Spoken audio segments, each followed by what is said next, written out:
오늘 소개해드릴 책은 유튜브 채널 유시민의 알릴레오에서 방영된 도올 선생님과 유시민 노무현 재단 이사장과의 대담을 정리한 책입니다.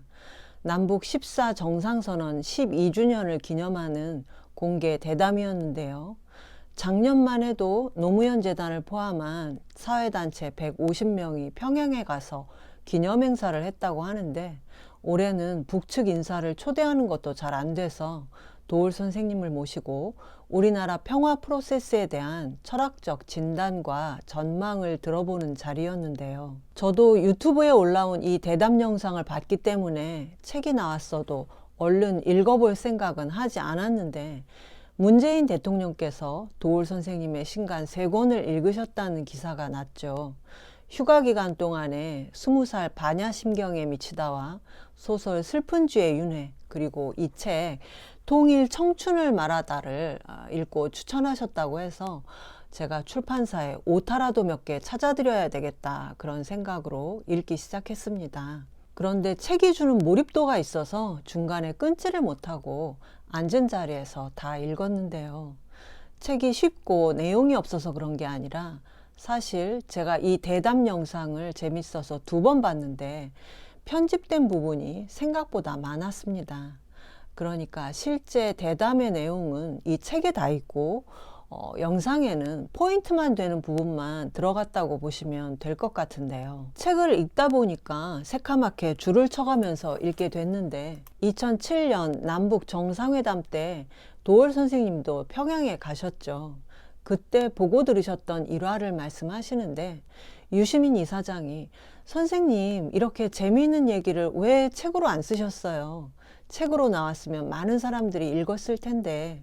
그래서 도올 선생님이 대담이 끝난 후에 내용을 정리하시고 첨삭을 해서 책으로 내신 건데요. 그런데 확실히 말의 세계와 문자의 세계가 달라서, 분명히 들었던 말인데도 문자로 읽으니까 또 다르고, 대화할 때 부족했던 부분이 앞뒤로 조금씩 보충이 되니까 훨씬 의미가 풍부해졌다는 느낌을 받았습니다. 무엇보다도 대한민국을 대표하는 두 지성이 만나서 지적으로 교섭하고 교감한 역사적인 기록인데요. 깊이 있는 내용에도 불구하고 대담 자체가 청년층을 대상으로 했기 때문에 내용이 유쾌하고 무겁지 않아서 청년들이 읽기에도 부담이 없을 것 같습니다. 유시민 이사장이 남한과 북한 그리고 미국의 새 지도자들의 관상을 봐달라는 재미있는 질문을 했는데요. 여기에 도올 선생님은 헤겔의 세계이성과 이성의 간교라는 개념을 끌어내서 심오한 대답을 하셨습니다. 세계이성, 절대정신은 독일 철학자 헤겔의 철학 용어인데요. 전통적으로 서양 철학자들은 수학적 계산을 하거나 합리적으로 생각할 줄 아는 인간의 이성을 대단히 높게 평가했습니다. 그 중에서도 헤겔은 인간뿐 아니라 모든 존재의 특징을 이성으로 보고, 우리를 둘러싼 우주 전체를 이성적이고 합리적으로 관장하는 어떤 절대정신이 있다고 주장했는데요. 기독교의 하나님을 절대정신이라고 이름만 바꾼 것 같지만, 맹목적으로 믿는 신이 아닌 철학적이고 이성적인 어떤 정신을 고안해낸 거죠.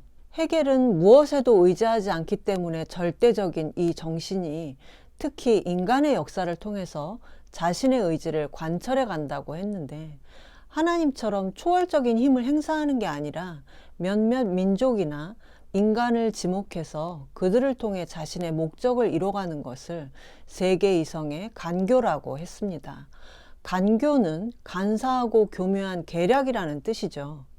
위대한 역사적인 성취에도 불구하고 어떤 영웅은 희생되거나 인간적인 불행을 겪기도 합니다.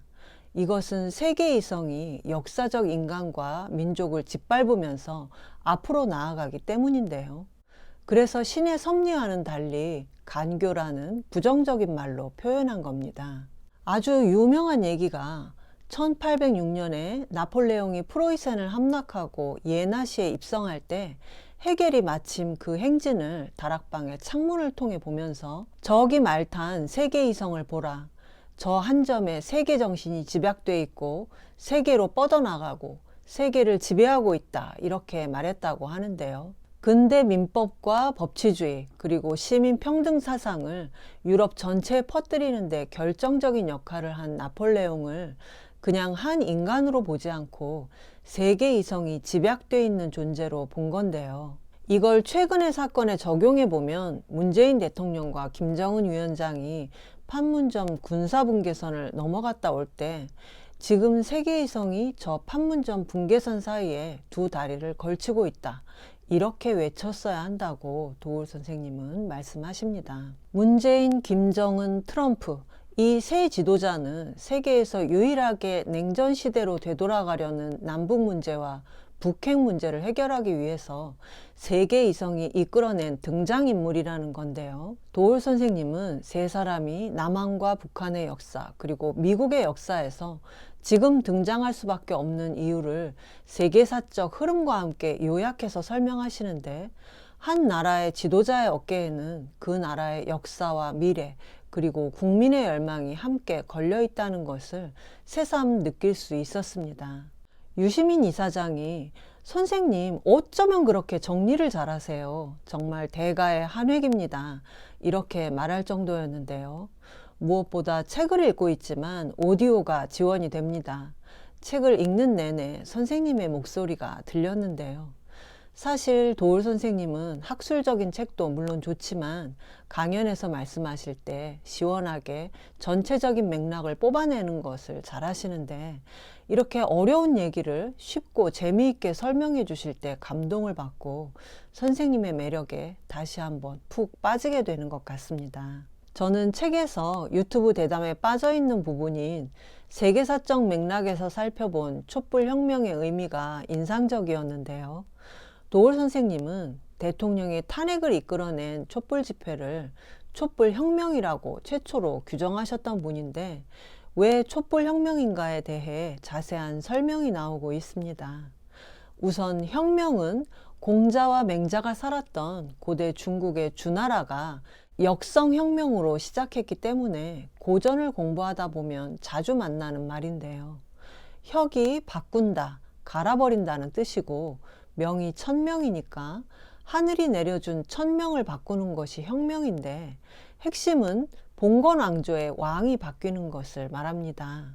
왕의 성이 바뀌기 때문에 역성혁명이라고도 하는데요. 인류가 왕정체제를 버리고 근대를 맞이한 정치적 기점으로 삼는 것이 바로 프랑스 혁명입니다. 그런데 왜 하필 프랑스 혁명이 근대의 기점이 됐냐면, 프랑스 시민들이 공화정을 선포한 뒤에 광장 단두대에서 루이 16세와 마리 앙투아네트의 목을 자른 상징성 때문인데요.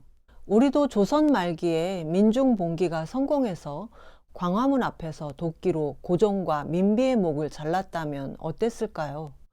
그러나 우리는 스스로 왕조를 끝내지 못하고 일제 식민지가 되면서 근대를 맞이했습니다.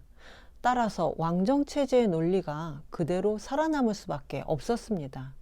일제 식민지 역시 우리가 끝내지 못하고 어느 날 갑자기 해방을 맞았습니다. 도울 선생님은 그래서 해방과 함께 분단 상황이 오게 됐고, 북에는 김일성 왕조가, 남에는 이승만 왕조가 각각 들어서게 됐다고 하셨는데요.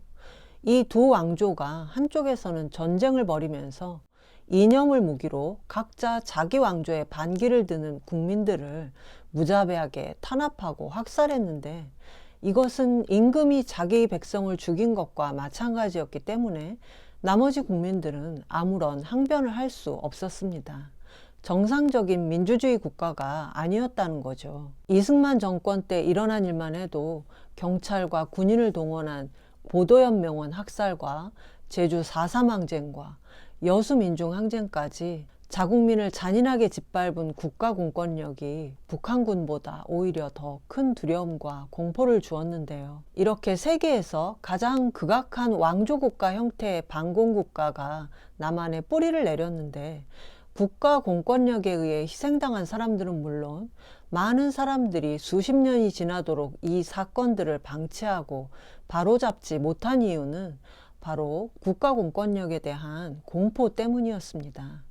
문제를 제기해봤자 결국 자기만 다치기 때문인데, 문제는 이렇게 정의로운 판단이 가능하지 않은 상태에서는 자유로운 사고활동이 제약될 수밖에 없다는 겁니다. 도올 선생님은 책에서 옆나라 일본에서는 과학과 문학 분야에서 노벨상 수상자가 쏟아지는데 우리나라는 왜 노벨상 수상자가 없을까 하는 질문에 대해 반공이라는 사고의 블록이 한국인의 과학적 사유를 방해해왔다는 의견을 소개하셨는데요. 이승만 정권과 그 이후의 독재 정권들이 반공을 국시로 삼고 국민의 정신을 억압해왔기 때문에 우리가 창조적 사고를 할 수 없었다는 이야기가 상당히 그럴듯하게 들렸습니다. 도올 선생님은 우리 국민이 4.19 혁명을 통해 이승만 왕조를 끝냈지만 다시 박정희 전두환 군사독재 정부가 이어지면서 다시 왕정복고가 이루어졌다고 하십니다. 프랑스 혁명 이후에 왕정복고 세력들이 계속해서 부활했던 것과 같은데요. 그러나 군사독재 왕정을 끝내려는 국민적 저항이 계속 있었고 87년 6월 민주항쟁을 통해 대통령 직선제를 이끌어내면서 표면적으로는 우리나라에서 독재 왕정이 끝난 것으로 보였습니다. 그러나 박정희의 딸인 박근혜가 대통령이 됐을 때 많은 사람들이 그를 대통령이 아닌 공주님으로 모셨던 것을 기억하십니까? 실제로 탄핵 시기에 대통령 박근혜의 일상과 관련된 많은 보도들이 쏟아졌을 때 민주사회의 대통령이 아니라 봉건왕조의 공주님을 보는 것 같아서 많은 사람들이 놀랐고 조롱의 대상이 되기도 했는데요. 많은 시민들이 촛불 시위로 대통령을 탄핵시키고 새로운 대통령을 뽑기까지의 과정을 도올 선생님은 이미 그 당시에 촛불혁명이라고 규정하셨고 일체의 폭력 없이 질서정연하고 평화롭게 왕권을 교체했기 때문에 영국의 명예혁명보다 훨씬 더 위대한 혁명이라고 하셨습니다. 그리고 박정희 신화를 끝내기 위해서 세계이성의 간교에 소환된 박근혜의 등장과 퇴장으로 우리 사회가 다시는 왕정복고로 돌아갈 수 없게 한 것이 바로 촛불혁명이라고 평가하셨는데요. 그런데 아직도 북한은 김일성의 가계가 이어지는 세습체제를 고수하고 있기 때문에 그동안 우리는 북한을 인정하지 않았습니다. 곧 붕괴될 수밖에 없는 괴이하고 가난한 왕조국가 정도로만 생각하고 무시해 왔는데요. 도올 선생님은 남북관계의 출발은 모든 이념을 내려놓고 남과 북이 서로의 체제를 인정하는 데 있다고 하십니다. 북한은 헌법 위에 당 규약이 있는데 그 당 규약 위에 최고 지도자의 교시가 있는 특이한 구조로 되어 있습니다. 공산당 위에 김일성주의와 김정일주의가 자리한 유일사상 체계인데요.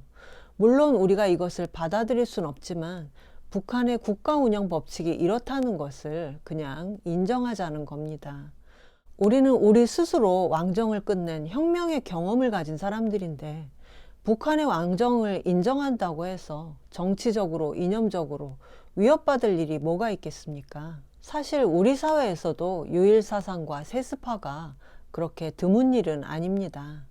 우리나라 재벌들은 개인 회사가 아닌 주식회사의 회장 자리를 자식에게 물려주는 걸 당연하게 생각합니다. 대형 교회 역시 신도들의 신앙심으로 만들어진 교회를 자기 자식한테 물려주고 싶어 하고 온갖 반대를 무릅쓰고 기어코 물려주죠. 이런 문제를 우리가 좋다고 생각해서 인정하는 게 아니라 그냥 하나의 사회현상으로서 받아들이는 건데요.